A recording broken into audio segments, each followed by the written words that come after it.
Guess I came ready for today's video, huh?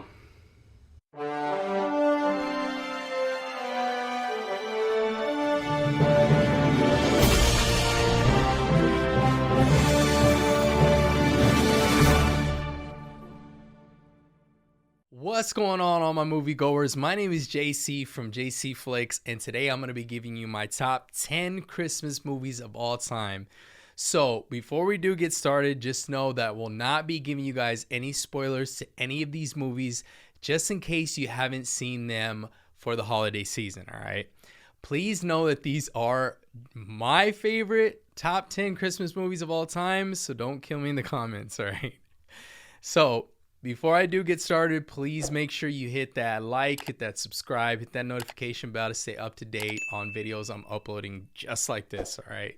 Please, it would mean the world to me, and it will make my Christmas.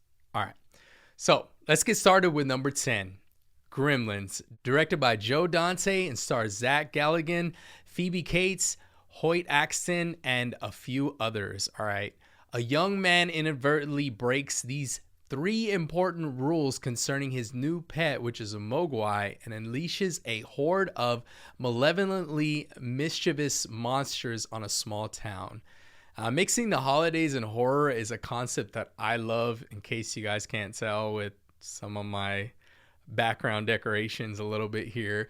And just my love for horror and the holidays has always been a thing of mine, and what I love to do every single year, which is blend the holidays together and do all sorts of things when it comes to the holidays and horror, right? But I love how Joe Dante, who's the director, and the writer Chris Columbus did this so well with this film, which is rare to see a film like this being PG, and I honestly feel like they wouldn't get away with that today, because it has not only those scary elements and scenes throughout, but it also mixes in the Christmas holiday within the movie, right? So this is no doubt a holiday horror, and I definitely love watching every single year. And around that transitional period between Halloween and Christmas, kind of like The Nightmare Before Christmas as well. But this is one of those films I love watching every single year. Now this brings me to number 9. Now I know this is going to be pretty controversial, but Die Hard, directed by John McTiernan and stars Bruce Willis, Alan Rickman, Bonnie Bedelia, and more. All right. Now, I know there's constantly a huge debate about this being a Christmas movie or not, but this is my list, and I believe it's a Christmas movie. I mean, it takes place on Christmas Eve. There's a lot of Christmas music throughout, and he's trying to save his family. I mean, what's more Christmas than that, right? So the synopsis goes just like this. A New York City police officer tries to save his estranged wife and several others taken hostage by terrorists during a Christmas party at the Nakatomi Plaza in Los Angeles. All right. It features a lot of the Christmas elements in it, which is, again, why I put it in here. But this movie is hands down a classic. It set a precedent at that time for action films and how tight-knit they can be with no unnecessary scenes of exposition in them. And I felt like it really started a trend with action films and them having a protagonist who just comes in and saves the day with all of these hostages being taken and the villains trying to kill them, right? I mean, but this film is so iconic, and it has, I feel like, one of Bruce Willis's strongest performances, and he's amazing in this. And this leads me to number 8, Polar Express, directed by Robert Zemeckis and stars Tom Hanks, Chris Coppola, Michael Jeter, and more. I not only grew up with this movie, but prior to it becoming a film adaptation, the book was actually read to me as a child when I was in school. And the story is not only original for it being a Christmas movie, but it creates an adventure with this train taking these passengers to the North Pole. And it makes you feel like you're one of the passengers. It also stars Tom Hanks. I mean, need I say more? Now this brings me to number 7, Home Alone 2, Lost in New York, directed by Chris Columbus, and stars Macaulay Culkin, Joe Pesci, Daniel Stern, and more, just to name a few. 1 year after Kevin McAllister was left home alone and had to defeat a pair of bumbling burglars, he accidentally finds himself stranded in New York City, and the same criminals are not far from behind. Yes, I'm one of those few rare people who choose this sequel over the first one when it comes to Home Alone. I know, but that's just my preference. Now, this sequel was not only near and dear to my heart, but I played it a lot as a kid, and it also had me wanting to visit New York City for the longest time, which I finally got the opportunity this year to visit, and I loved it. It was everything I imagined it could be. And this film shows how big the city is, and as fast-paced as it is, it ups the stakes when it comes to the danger that you feel for Kevin McAllister. That's the reason why, personally, I put this film slightly above the first one, is because it's not a contained, isolated story where he knows his environment. In New York City, it's pretty fast-paced, moving, and he doesn't really know his environment. And I feel like it kind of gives an adventure type of feel to this film compared to the first one. Now, this brings me to number 6, National Lampoon's Christmas Vacation, directed by Jeremiah S. Chechik. It stars Chevy Chase, Beverly D'Angelo, Juliette Lewis, and more. As the holidays approach, Clark Griswold wants to have a perfect family Christmas, so he prepares his wife and children as he tries to make sure everything is in line, including the tree, decorations, all those things. However, things go awry quickly as his family shows up, including his cousin. Now, this is one of those films I feel like I didn't really watch as a kid, so I didn't understand it until I hit my early 20s, and I started to see it as a perspective that was very unique, right? I became a younger adult, and I started to see it from the father's point of view, and it felt like I could relate more to my father, who spends every single year trying to do the best that he can for our family. And even when things go wrong, it's better to appreciate it just as they are, right? And no matter how much they can go wrong, the beauty of Christmas is really having your family together. And I feel like this film really exemplified that. Also, the comedy still holds up to this day. Now, this brings me to my top 5 films. All right, you guys, this was very, very tough because I love Christmas films. It's really tough to get them down packed to 10, but also 5. All right. Now, number 5, Elf, directed by Jon Favreau, and it stars Will Ferrell, James Caan, Zooey Deschanel, and more.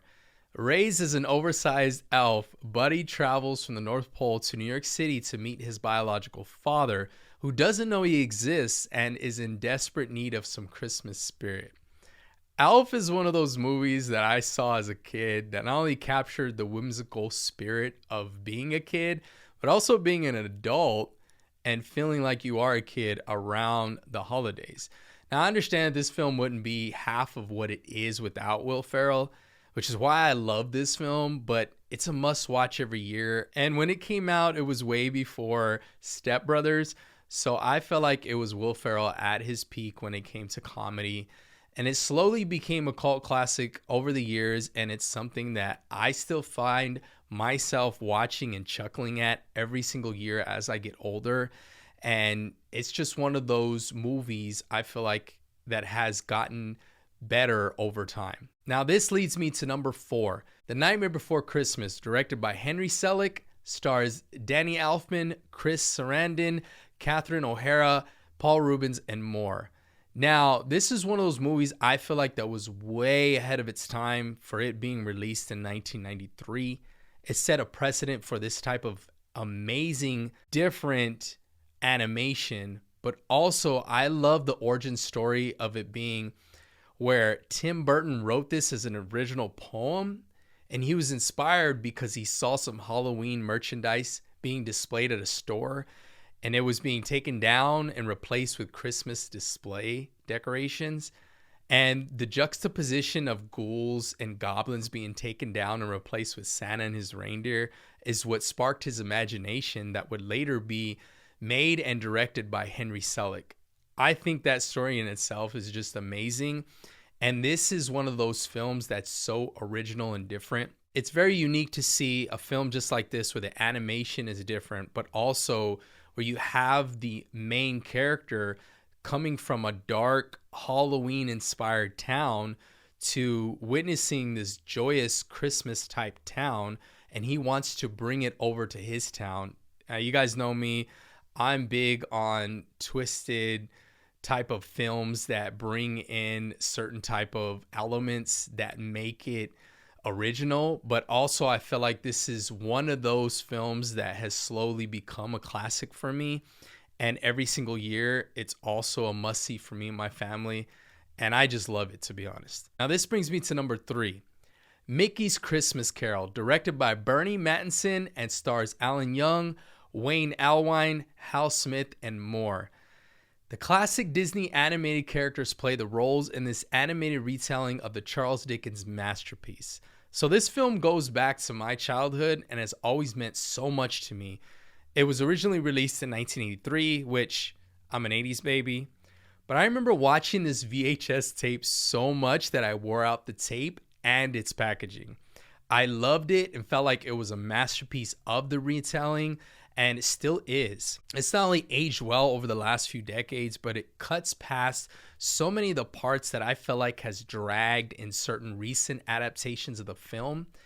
And now I get why they did that, because it was aimed more at children, with it being just about 26 minutes. Now, I know there might be argument about this being an actual film, but I feel like this is one of those presentations, I guess you could say, or specials that has been near and dear to my heart. And I feel like you can play it around the kids as well as the adults. And I feel like really you could, at this point, insert any type of Christmas Carol adaptation of your own.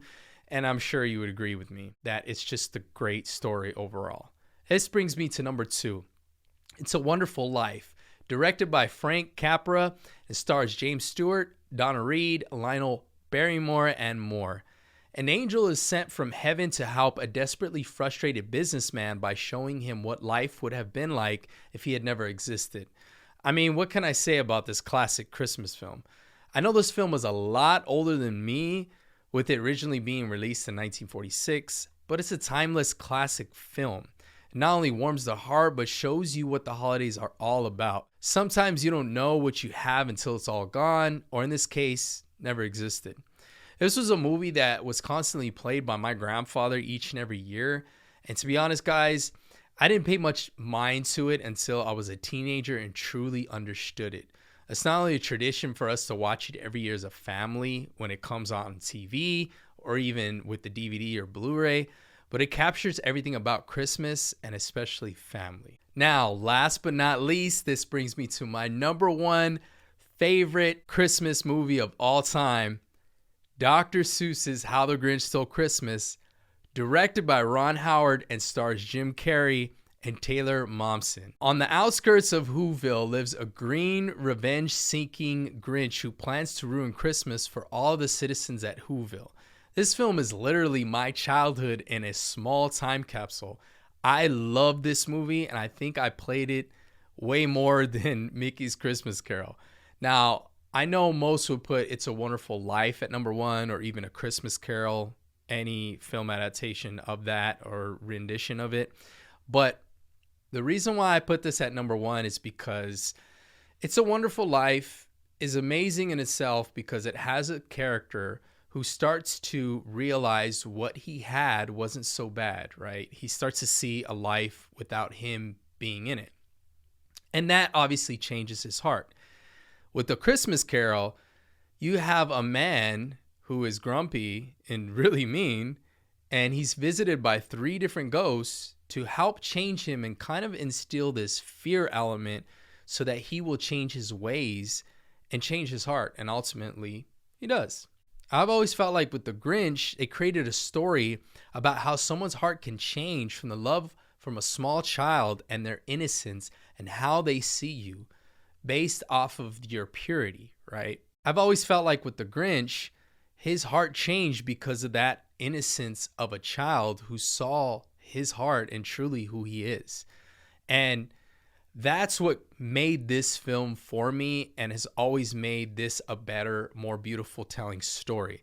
Now, as for me choosing the movie over the cartoon, I feel like I love this film more because Ron Howard did a great job of giving more depth to Jim Carrey's version of the Grinch, but it also gave more depth to Cindy Lou Who was played wonderfully by Taylor Momsen. And Jim Carrey at this time as well was at his comedic peak and did really, really well in this character. He brought so much life and energy to him that I feel like was needed compared to the cartoon. Now, this is not only a must watch every year for me and my family, but it has everything for everyone in this film that I think really, really tops it off and makes this my number one Christmas movie of all time. Now, I hope you guys enjoyed my top 10 favorite Christmas movies of all time, my picks. Did you agree with it? Are there some that you would have left out or you would have put in yourself? I want to hear your guys' favorite Christmas movies of all time, even if it's just 5 of them, 3 of them, 10 of them, what have you. Once again, this is just my list. These are my picks. It's my opinion, all right? Don't get mad at me in the comments. Now, before I do go, please make sure you hit that like, hit that subscribe, hit that notification bell to stay up to date. My name's Jacey from Jacey Flicks. Happy holidays, and until next time, I'm out.